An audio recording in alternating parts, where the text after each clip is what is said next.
Selamat datang di pembahasan kita. Pernah nggak sih Anda lihat orang tua di rumah sering gelisah di malam hari? Nah, kali ini kita bakal bongkar satu alasan tersembunyi di balik masalah sulit tidur mereka. Dan solusinya ternyata ada di depan mata kita setiap hari. Ini kan situasi yang bikin frustasi banget ya. Orang tua kita capek tapi nggak bisa istirahat. Kita yang melihat juga jadi ikut cemas. Dan yang paling penting, ini bukan sesuatu yang harus kita anggap wajar loh. Oke, kita coba gali lebih dalam ya. Selama ini kita mungkin mikir, wajar lah orang tua susah tidur. Ternyata itu nggak sepenuhnya benar. Bisa jadi akar masalahnya justru datang dari sesuatu yang kelihatannya sehat tapi dikonsumsi di waktu yang salah.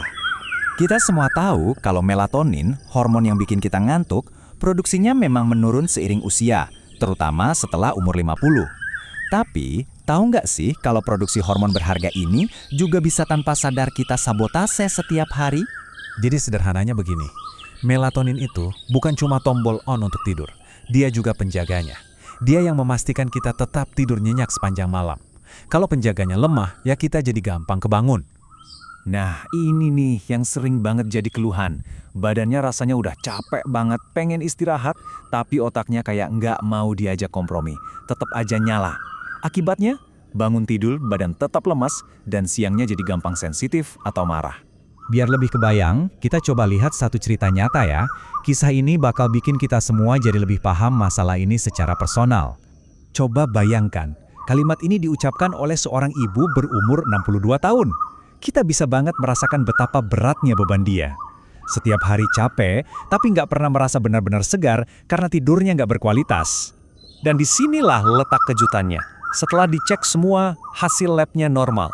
Tensi bagus, gula darah aman. Siapa sangka niat baiknya buat makan banyak sayur di malam hari justru jadi biang keladi masalah tidurnya. Oke, sekarang kita masuk ke bagian solusinya. Kabar baiknya adalah, tubuh lansia itu masih bisa kok didorong untuk produksi melatonin lagi secara alami. Kuncinya ada di nutrisi yang pas, dan beberapa sayuran ini bisa jadi pahlawannya. Nah, yang menarik dari daftar ini tuh, setiap sayuran punya tugasnya masing-masing. Bayam dan selada itu tim penenang. Tugasnya bikin sistem saraf kita rileks. Terus brokoli dan asparagus, mereka ini tim teknis yang kerja langsung di jalur produksi hormon tidur. Sementara wortel jadi penjaga stabilitas, biar gula darah nggak naik turun dan bikin kita kebangun. Keren kan? Mereka ini tim impian untuk tidur nyenyak. Oke, kalau tadi kita udah bahas jagoannya, sekarang kita perlu kenalan juga sama musuhnya.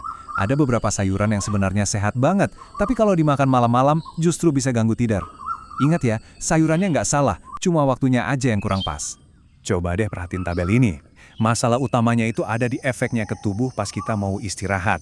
Gas dari kol bikin perut gak nyaman, senyawa di sawi bisa sedikit mengusik keseimbangan hormon, terus zat di terong itu bisa bikin sistem saraf sebagian orang jadi lebih aktif.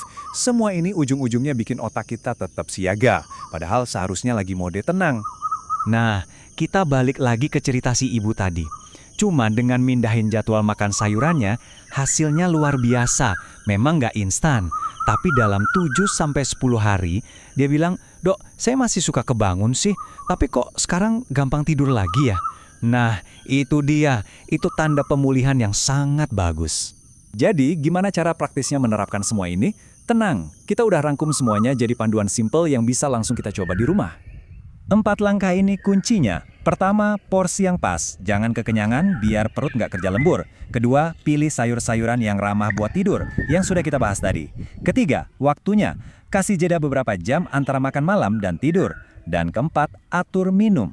Banyakin minum di siang hari, tapi kurangi pas mau tidur, biar nggak kebangun karena pengen ke toilet. Ini bukan diet yang menyiksa, tapi cara cerdas saja buat bantu tubuh kita istirahat maksimal. Dan inilah alasan kenapa pembahasan ini penting banget. Tidur yang berkualitas buat para lansia itu bukan kemewahan, tapi pondasi kesehatan.